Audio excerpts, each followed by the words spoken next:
What's going on, guys? Welcome back to Bird Dog Gaming. Today I just kind of wanted to look at the games that I picked up this past weekend at Classic Game Fest 2021 in Austin, Texas. This is going to be an unscripted video. I got a whole bunch of stuff, like 30 something games and a bunch of boxes for consoles. It's pretty cool.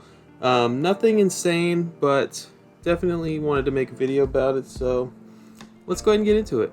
I will say that the convention was pretty huge. There were a lot of vendors, there were a lot of games to check out, but at the end of the day, I did feel a little bit shorthanded. I felt like there was a lot of stuff that was missing as far as games go. There was not a ton of variety, and I was not able to find hardly anything that I was looking for. One of the things I wanted to cross off my list was a complete in-box Castlevania. And I was looking around the entire place. I wanted to find one that was black circle seal. Don't really care too much about the hang tab, but I definitely wanted the black circle seal. Couldn't even find even a white oval seal. There was no Castlevania complete in box to be found. Another big one was Symphony of the Night. I've been wanting to find that one without having to resort to eBay, but that one was... I found a couple of black labels. They were both like $200 each, and I almost settled for a greatest hits because it was $85, which was cheaper than anything on eBay. I think the cheapest I saw the other day was $115 shipped, and it was pretty tempting because that's one that I really want to play, not just own. But I decided to stick to my guns, and I'm just gonna hold out, and I'll spend the $175 or whatever to get a black label copy. But yeah, let's go ahead and get into it. Let's start with the console boxes that I was able to pick up.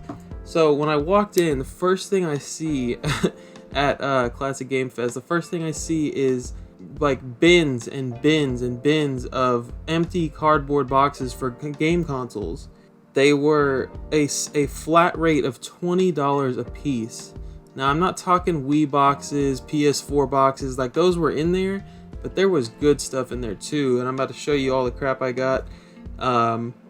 This was a Game Over booth. So Game Over actually hosts Classic Game Fest, or the guy who owns Game Over hosts this convention every year in Austin. And yeah, they had multiple booths set up, but they usually don't have anything worth checking out as far as I'm concerned. Their prices are fine, I guess. They're average. They're nothing great. I don't like to shop there a whole lot. There's another store in Houston called Replay Games that I definitely prefer over Game Over, but yeah, let's get into it. So this first one here, it says a Nintendo DS, the original, not the Lite or anything, came with Metroid Prime Hunters. Pretty good condition box, and it's got a lot, if not all, of the inserts, including the demo, or the sleeve for the demo. So I just have to go and spend, you know, $10 or whatever on Metroid Prime First Hunt, and I'll have this one pretty much complete. So this was cool. I was pretty happy to get that. I imagine with all the Metroid stuff going on, this one has probably gone up. Next up, we have a pretty nice Sports Edition Dreamcast. So this is the black Dreamcast that everybody likes to have on their shelf.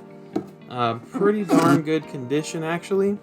So what I think Game Over did is, I think that they took all of the boxes that they usually like have on display inside of their store. They're usually just lined around all the top of the store, and you're like, wow, those are just sitting there getting sun faded, like, can I buy some? And they always say no, they're just for display. I think what they did was like take all of them down and sold them all for $20 a pop. Now you'll see some of these, like this next one here, are pretty sun faded. This Sega Saturn box. Now, $20 is $20. Like, I don't care what it looks like. That was a darn good price. It's got a nice ding on there. I'm not going to sit here and go through, like, every corner and every edge for this video, but pretty happy with this. Pretty happy with the box for my Saturn. This was a variant for the Indigo GameCube. I got this one. Pretty cool. Decent shape. This one, I think, was probably the best pickup out of all the boxes. It was the SNES Junior. It's got a nice tear right across the front. It's pretty beat up, but, you know, it's not the worst box in the world. Got some nice tears on the back. But yeah, super happy to have that. What else? We got the NES Action Set. Very nice condition as far as, 40-year-old cardboard goes. Also got a Super NES, the Mario set. Very cool. Got some tears here. But yeah, overall, I mean, some of these boxes were actually broken down, like unfolded and everything. And it was kind of hard to, like, I was in a rush, I had the VIP pass so I could get inside the building an hour early, and I was rushing to get to each vendor before they opened the doors at 10 a.m. And I was like, as soon as I walked in here, I already spent close to $200 just on these boxes, which was a pretty wise investment if I do say so myself. PS1 box here. This is the DualShock box. So you can tell it's definitely not the first PS1 box, considering it's got the DualShock, but also because these are like the third editions of, like the third entries of a lot of these games. Cool Borders 3, we have Crash Bandicoot Warped, Tekken 3. But anyways, not a bad looking box. It stands up on its own. Not a great box, but not bad.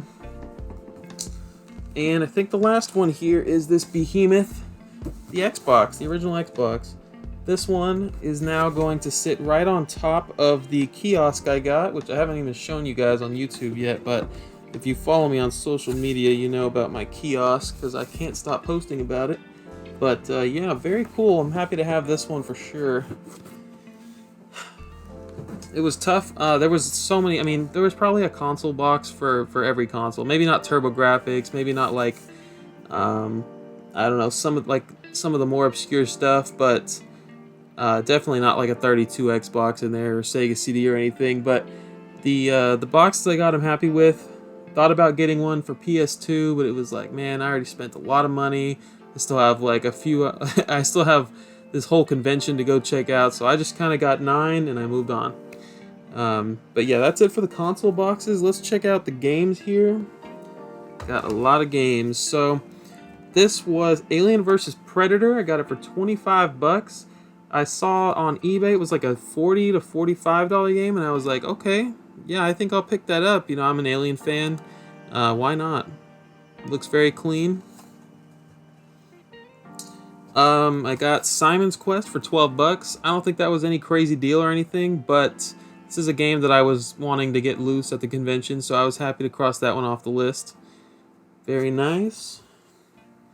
Ninja Gaiden 2. I thought that $12 was like an insane deal for this. I thought it was like a $30 or $40 game, but nope. It's a pretty cheap game. But I now have all 3 of the Ninja Gaiden games, so I'm happy about that. This one's kind of funny. I kind of have a thing for N-Gage, but not really. I mean, I don't have a whole lot of games for the console. But I do think I might want to start collecting N-Gage. I think it's a pretty neat little console, and anytime I see Bubble Bobble or Bust a Move, I'm pretty attracted to it. I think these little dinosaurs are adorable, and I'm a big Bubble Bobble fan. So, $15 for that guy, CIB. Now, I got a couple of PS1 games that I've been like really wanting to pick up for a long time. Nothing uncommon here. It's just Dexter's Lab on PS1, and this one, $15 on eBay all the time. I just haven't wanted to fork over the cash and pick it up. Very common game. Maybe not common, but definitely not an expensive game. And yeah, so this was $10. This was Game Exchange. They always have some pretty solid prices as far as game stores go. And then this one is kind of uncommon. It's Blade, based on the movie in the late 90s. Marvel movie here, and $20 for this was a great price. It's not a very common game. They pop up, once a week, maybe a few times a month. They're not ever cheap, and I was pretty happy to get this one. I was testing it out, making sure it works and everything. It does not look like a great game, but definitely crossed one off the list for my goal of owning every Marvel game someday. One of the last, I think this was the last pickup from my convention. I'm not doing these in order by any means, but this was one of the rarest Game Boy Advance games, probably, or at least, I don't know, it's up there. Carnage Rally. I've got this for $15. CIB, it still has the shrink wrap on it, and yeah, pretty insane pickup there. I was really happy about that. The only one on eBay right now is $400 and it's sealed. But yeah, this is definitely one that could qualify as one of those games that is rare that you could still find cheap, like I just did, because you look at this cover and you're like, what the heck is that? So yeah, keep an eye out for Carnage Rally. So I got these two. I actually had a friend who was like talking me into purchasing these. I'm a big Outrun arcade fan, and I was like, okay, well, this is like in the throw me an offer bin at this one guy's vendor, and so is this. And I was like, you know, he probably doesn't want like $1 each for them. He's probably looking for like, you know, reasonable offers. So I didn't want to do it. My friend was like, give me those. And he freaking walks up to the guy and he's like, hey bro, you take 5 for both of these? He's like, yeah, sure. So Elevator Action, it's the hang tab version. Not in great condition by any means, but it's not awful. And Outrun CIB, also not in great condition, but happy to have these. Elevator Action's actually just the box, but yeah, still happy to have that hang tab version. Pretty cool. Picked up one Xbox game throughout the day. It was Terminator Dawn of Fate. And if you've played it, you're probably like, why would you pick that up? I never played it. I've just been trying to pick up some Xbox games lately. And this one was CIB for $5. I figured, why not? I'm a big Terminator fan. I'm a medium Terminator fan. I wouldn't say I'm a huge Terminator fan. But yeah, I do like the movies. And yeah, cool cover art for sure. But I did test it out. It looks awful. I don't think I could sit through it. Alright, and then I crossed off a ton from the GameCube set. Alright, so the rest of this, almost the rest of this is just going to be, you know, filler GameCube games with the exception of a couple. But I'll get through these pretty quick. Casper Spirit Dimensions. Thought this was like a great price, $10, but that's the going rate. I thought this was like some kind of really uncommon game, $30, $40, $50, but no. Spirit Dimensions, $10. Tak and the Power of Juju, really common game, $9 pickup. A lot of these vendors were happy to make deals with me because I was buying a lot of GameCube games from a lot of vendors, and they were just like, yeah, why not? You know, we'll knock off a few dollars for you here and there. That's one of the best parts about conventions. You can really bundle and save. You know, a lot of these vendors are not trying to go home with a whole lot of stock, so you try to bundle and save where you can. Shrek Extra Large, $12. A lot of these were pretty good prices as far as, like, you know, if they were the same price as eBay, it was cheaper to get them here and not pay the shipping, or it was like, you know, you bundle and save. So I saved a few dollars. I was really looking forward to knocking off a lot for the GameCube set. Next up is Mystic Heroes, $17. Swingers Golf, $6. Got All-Star Baseball 2002 for $4, nothing crazy there. FIFA Street 2, I didn't even know there was a FIFA Street 1, but that one was $17. We got 18-wheeler American Pro Trucker, America, that's $8 right there. We got Need for Speed Underground for $10. That's one I played growing up, that's an absolute classic. MX Superfly for $5, starring Ricky Carmichael. We got TMNT, the Ubisoft one, for $12. We got Hot Wheels World Race for $13. We have Batman Begins, $12. This one actually didn't work. I tested it out, did not even make it to the main menu. So I got a guy that buffs out games and I'll just send it to him, but that was a shame. We got Matt Hoffman's Pro BMX 2. That one was $4. We got another golf game, Outlaw Golf, $7. I was testing that one out. It's pretty funny. Probably would never survive in 2021. We have Call of Duty Finest Hour for $8. It has the manual and the disc and the artwork, but it's like some aftermarket DVD case. Magical Mirror starring Mickey Mouse. That one was $14. And actually, I didn't pick this up at the convention. This was the day before the convention. I was out game hunting, and this was at some game store in Austin called Game Fellas. And then this last GameCube game here was $10. It's Vex with 2 X's.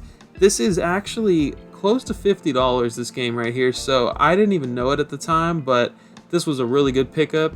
It's missing the manual, but for $10, I'm really happy about it. Tested it out. It's working. Everything's working except for Batman Begins. And then this last pickup, I think that's the last one. So John St. John is the voice actor of Duke Nukem and Big the Cat, and I think E102 Gamma or whatever his name is from Sonic Adventure. And he was there signing autographs and meeting and greeting and all that at the convention. And I didn't have any Duke Nukem games, but I did come across Duke Nukem 0 Hour for N64, and it was complete in box for $40, which is like $100 below what it's going for. I was like, what the heck? So I picked it up, and at the end of the convention, I went and got it signed. So, yeah, Duke Nukem 0 Hour signed by John St. John. Got a picture with the guy. He's a super nice guy. Really happy to meet him. And, yeah, I have no attachment to Duke Nukem 0 Hour or any Duke Nukem for that matter, but here it is. I had considered taking like Sonic Adventure and getting it signed or something like that, but yeah, that was I think that one was cooler. I don't think Big the Cat voice acting is worth getting Sonic Adventure signed. But yeah, that was it. That was my pickups. This actually sets me at exactly the halfway mark for the GameCube set. 279 out of 558 games. So pretty cool. I was thinking about making a video about it. That might be my next video, so keep an eye out for that. But yeah, thanks for checking this out. I'll see you guys next time on Bird Dog Gaming.